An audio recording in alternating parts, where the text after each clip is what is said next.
सुप्रभात, good morning दोस्तों।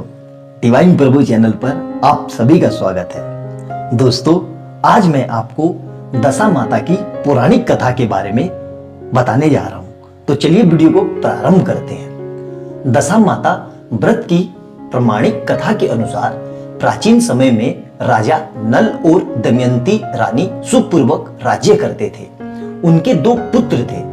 उनके राज्य में प्रजा सुखी और संपन्न थी। एक दिन की बात है, उस दिन होली दशा थी। एक ब्राह्मणी राजमहल में आई और रानी से कहा कि दशा का डोरा ले लो। बीच में दासी बोली, हाँ रानी साहिबा, आज के दिन सभी सुहागन महिलाएं दशा माता की पूजन और व्रत करती है तथा इस डोरे की पूजा करके गले में बांधती है, जिससे अपने घर में सुख समृद्धि आती है। अतः रानी ने ब्राह्मणी से डोरा ले लिया और विधि अनुसार पूजन करके गले में बांध लिया। कुछ दिनों के बाद राजा दलनल ने दमयंती के गले में डोरा बंधा हुआ देखा। राजा ने पूछा, इतने सोने के गहने पहनने के बाद आपने ये डोरा क्यों पहना है? रानी कुछ कहती इससे पहले ही राजा ने डोरे को तोड़कर जमीन पर फेंक दिया। रानी ने उस डोरे को जमीन से उठा लिया और राजा से कहा, ये तो दशा माता का डोरा था, आपने उनका अपमान करके अच्छा नहीं किया।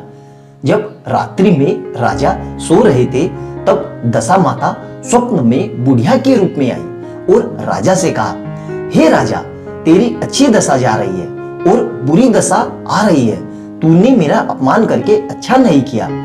ऐसा कहकर बुढ़िया मतलब दशा माता अंतर्ध्यान हो गई।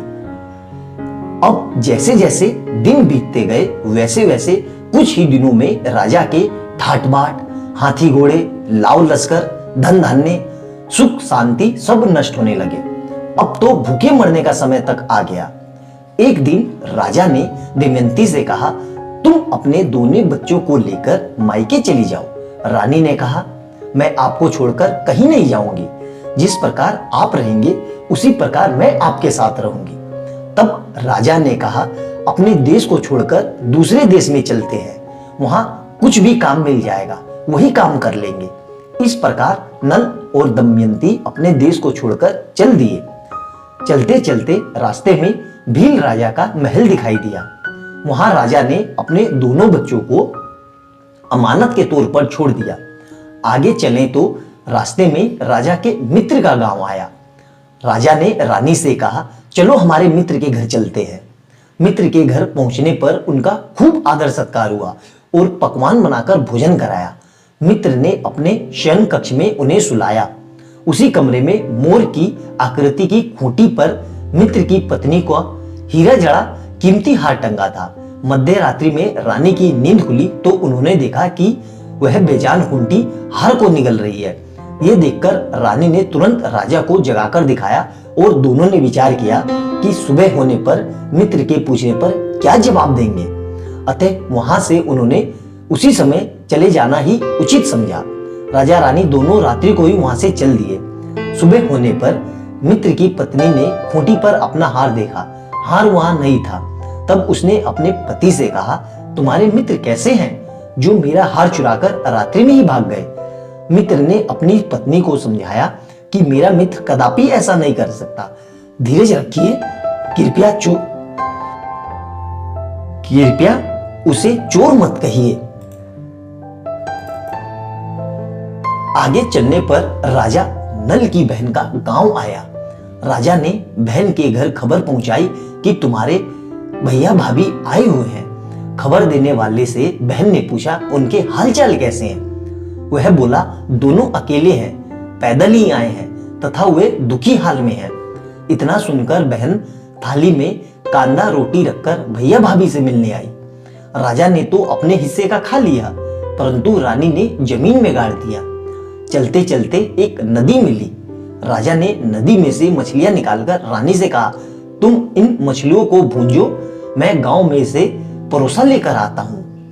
गांव का नगर सेठ सभी लोगों को भोजन करा रहा था।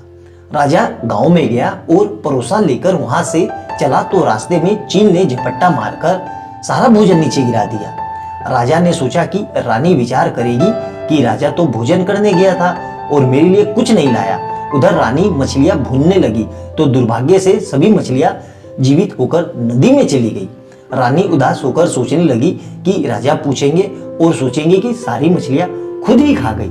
तब राजा आए तो मन ही मन समझ गए और वहां से आगे चल दिए।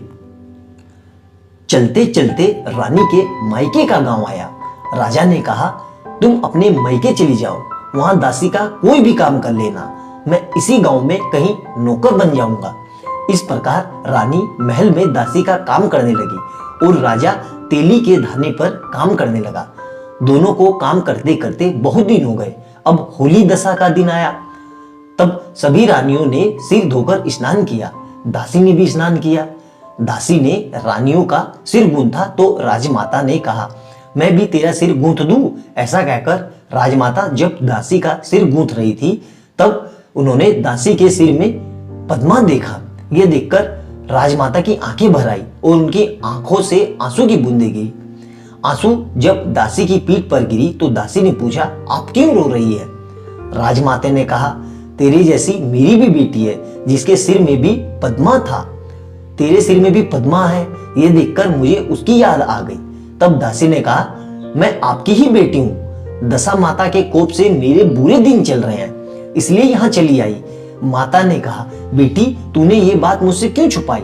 दासी ने कहा, माँ मैं सब कुछ बता देती तो मेरे बुरे दिन नहीं कटते।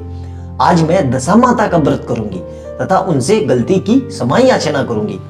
अब तो राजमाता के बेटी से पूछा, हमारे जमाई राजा कहाँ हैं? बेटी बोली, वो इसी गांव में किसी तेली के घर पर काम कर रहे हैं। अब गांव में भी उनकी खोज कराई गई और उन्हें महल में लेकर आया गया। जमाई राजा को स्नान कराया, नए वस्त्र पहनाए और पकवान बनाकर उन्हें भोजन कराया। अब दशा माता के आशीर्वाद से राजा नल और दमयंती के अच्छे दिन लौट आए। कुछ दिन वहीं बिताने के बाद उन्होंने अपने राज्य को जानने को कहा। दमयंती के पिता ने खूब सारा धन, लाव लश्कर, हाथी घोड़े आदि देकर बेटी और दामाद को विदा किया। रास्ते में वही जगह आई जहां रानी ने मछलियों को भूना था और राजा के हाथ से चील के झपट्टा मारने से भोजन जमीन पर आ गिरा। तब राजा ने कहा, तुमने सोचा होगा कि मैंने अकेले भोजन कर लिया, परंतु चील ने झपट्टा मारकर भोजन गिरा दिया था। तब रानी ने कहा, आपने सोचा होगा कि मैंने मछलियां भूनकर अकेले खा ली होगी, परंतु वो जीवित होकर नदी में चली गई। चलते चलते जब राजा की बहन का गांव आया तो राजा ने बहन के यहाँ खबर भेजी। खबर देने वाले से पूछा कि उनके हालचाल कैसे हैं। उन्होंने बताया कि वे बहुत अच्छी दशा में हैं, उनके साथ हाथी घोड़े लाव लश्कर है। ये सुनकर राजा की बहन मोतियों की थाली सजा कर लाई। तभी दमयंती ने धरती माता से प्रार्थना की और कहा, माँ आज मेरी अमानत मुझे दे दो। ये कहकर उस जमीन को खोदा जहां कांधा रोटी गाड़ दिया गया था। खोदने पर तो रोटी तो सोने और कांधा चांदी हो गए थे। ये दोनों चीजें बहन की थाली में डाल दी और आगे चलने की तैयारी करने लगे। वहां से चलकर राजा अपने मित्र के घर पहुंचे। मित्र ने उनका पहले के तरह ही सम्मान और खूब आदर सत्कार किया। रात्रि विश्राम के लिए उन्हें उसी शयन कक्ष में सुलाया। मोड़नी वाली खूंटी के हार निकलने वाली बात से नींद नहीं आई। आधी रात के समय वही मोड़नी वाली खूंटी हार उगलने लगी तो राजा ने अपने मित्र को जगाया तथा रानी ने मित्र की पत्नी को जगाकर दिखाया। उसका हार तो उसने निगल लिया था। आपने सोचा होगा कि हार हमने चुराया है। दूसरे दिन प्रातःकाल नित्य क्रम से निपटकर वह वहां से चल दिए। वह भील राजा के यहाँ पहुंचे और अपने पुत्रों को मांगा तो भील राजे ने देने से मना कर दिया। गांव के लोगों ने उन बच्चे को वापस दिलाया। नल दमयंती अपने बच्चों को लेकर अपनी राजधानी के निकट पहुंचे तो नगर वासियों ने नाव लश्कर के साथ उन्हें आते हुए देखा।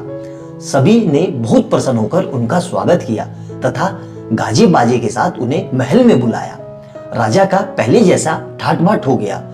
राजा नल दमयंती पर दशा माता ने पहले कोप किया था, ऐसी किसी को पर मत करना और बाद में ऐसी कृपा करी वैसा सब पर करना। तो दोस्तों ये पौराणिक कथा और दशा माता की पौराणिक कथा आपको कैसी लगी? आशा करता हूं कि आपको आनंद की अनुभूति हुई होगी।